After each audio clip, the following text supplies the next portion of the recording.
I am Earth, your home, third planet from the sun.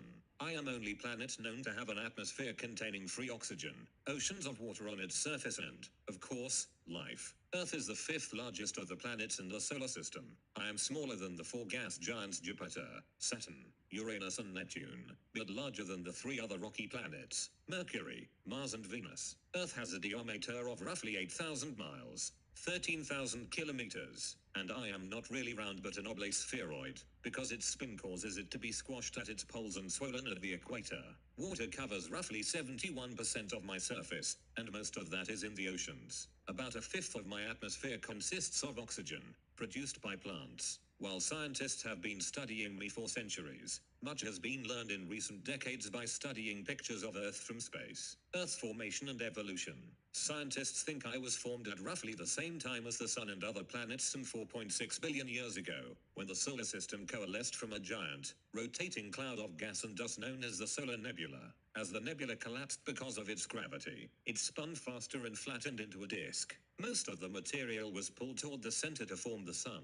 Other particles within the disk collided and stuck together to form ever larger bodies, including Earth. Scientists think Earth started off as a waterless mass of rock. It was thought that because of these asteroids and comets flying around colliding with Earth, conditions on early Earth may have been hellish. Simone Markey, a planetary scientist at the Southwest Research Institute in Boulder, Colorado, previously told Space.com. But in recent years, new analyses of minerals trapped within ancient microscopic crystals suggests that there was liquid water already present on Earth during its first 500 million years, Markey said. Radioactive materials in the rock and increasing pressure deep within me generated enough heat to melt the planet's interior, causing some chemicals to rise to the surface and form water, while others became the gases of the atmosphere. Recent evidence suggests that Earth's crust and oceans may have formed within about 200 million years after the planet took shape. Internal structure.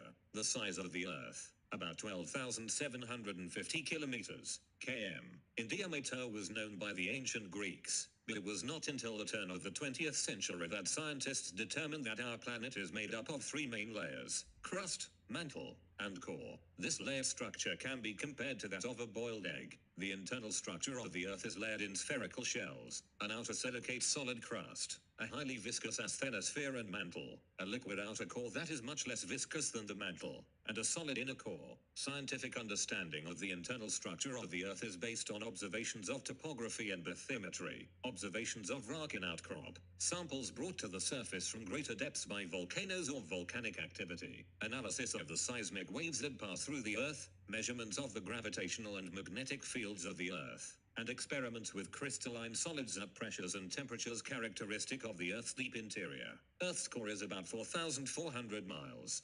7,100 km, wide, slightly larger than half the Earth's diameter and about the same size as Mars' diameter.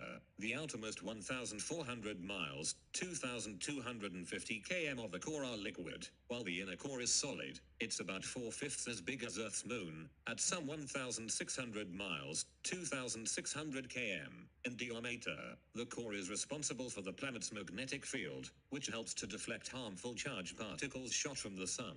The inner core was discovered in 1936 by Inger Lehmann and is generally believed to be composed primarily of iron and some nickel. Since this layer is able to transmit shear waves, transverse seismic waves, it must be solid. Experimental evidence has at times been critical of crystal models of the core. Other experimental studies show a discrepancy under high pressure. Diamond anvil. Static. Studies at core pressures yield melting temperatures that are approximately 2000 K below those from shock laser. Dynamic. Studies. The laser studies create plasma. 16. And the results are suggestive that constraining inner core conditions will depend on whether the inner core is a solid or is a plasma with the density of a solid. This is an area of active research. In early stages of Earth's formation about 4.6 billion years ago, melting would have caused denser substances to sink toward the center in a process called planetary differentiation. See also the iron catastrophe, while less dense materials would have migrated to the crust. The core is thus believed to largely be composed of iron 80%, along with nickel and one or more light elements, whereas other dense elements, such as lead and uranium, either are too rare to be significant or tend to bind to lighter elements and thus remain in the crust. See felsic materials. Some have argued that the inner core may be in the form of a single iron crystal. The liquid outer core surrounds the inner core and is believed to be composed of iron mixed with nickel and trace amounts of lighter elements. Recent speculation suggests that the innermost part of the core is enriched in gold, platinum and other hydrophile elements. Above the core is Earth's mantle, which is about 1,800 miles, 2,900 km, thick. The mantle is not completely stiff but can flow slowly. Earth's crust floats on the mantle much as a piece of wood floats on water. The slow motion of rock in the mantle shuffles continents around and causes earthquakes, volcanoes and the formation of mountain ranges. The mantle, which contains more iron, magnesium, and calcium than the crust, is hotter and denser because temperature and pressure inside the Earth increase with depth. As a comparison, the mantle might be thought of as the white of a boiled egg. At the center of the Earth lies the core, which is nearly twice as dense as the mantle because its composition is metallic, iron-nickel alloy, rather than stony, unlike the yolk of an egg. However, the Earth's core is actually made up of two distinct parts: a 2,200 km thick liquid outer core and a 1,250 km thick solid inner core. As the Earth rotates, the liquid outer core spins, creating the Earth's magnetic field. The mantle is divided into upper and lower mantle. The mantle is composed of silicate rocks that are rich in iron and magnesium relative to the overlying crust. Although solid, the high temperatures within the mantle cause the silicate material to be sufficiently ductile that it can flow on very long time scales. Convection of the mantle is expressed at the surface through the motions of tectonic plates. As there is intense and increasing pressure as one travels deeper into the mantle, the lower part of the mantle flows less easily than does the upper mantle. Chemical changes within the mantle may also be important. Above the mantle, Earth has two kinds of crust. The dry land of the continents consists mostly of granite and other light silicate minerals, while the ocean floors are made up mostly of a dark, dense volcanic rock called basalt. Continental crust averages some 25 miles, 40 km, thick, although it can be thinner or thicker in some areas. Oceanic crust is usually only about 5 miles, 8 km, thick. Water fills in low areas of the basalt crust to form the world's oceans. Beneath the oceans, the crust varies little in thickness, generally extending only to about 5 kilometers. The thickness of the crust beneath continents is much more variable but averages about 30 kilometers, and large mountain ranges, such as the Alps or the Sierra Nevada. However, the base of the crust can be as deep as 100 kilometers. Like the shell of an egg, the Earth's crust is brittle and can break. Earth gets warmer toward its core. At the bottom of the continental crust, temperatures reach about 1,800 degrees Fahrenheit, 1,000 degrees Celsius, increasing about 3 degrees Fahrenheit per mile, 1 degree Celsius per km.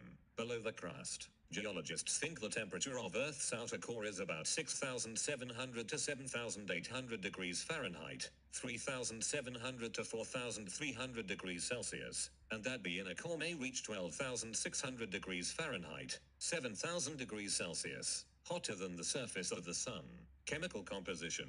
Oxygen is the most abundant element in rocks in Earth's crust, composing roughly 47% of the weight of all rock. The second most abundant element is silicon, at 27%, followed by aluminum, at 8%, iron, at 5%, calcium, at 4%, and sodium, potassium and magnesium, at about 2% each. Earth's core consists mostly of iron and nickel and potentially smaller amounts of lighter elements, such as sulfur and oxygen. The mantle is made of iron and magnesium-rich silicate rocks. The combination of silicon and oxygen is known as silica, and minerals that contain silica are known as silicate minerals. The source of heat that drives plate tectonics is the primordial heat left over from the planet's formation, as well as the radioactive decay of uranium, thorium, and potassium in Earth's crust and mantle. The matter that comprises Earth is connected in fundamental ways to matter of certain chondrite meteorites, and to matter of outer portion of the sun. There is good reason to believe that Earth is, in the main, like a chondrite meteorite.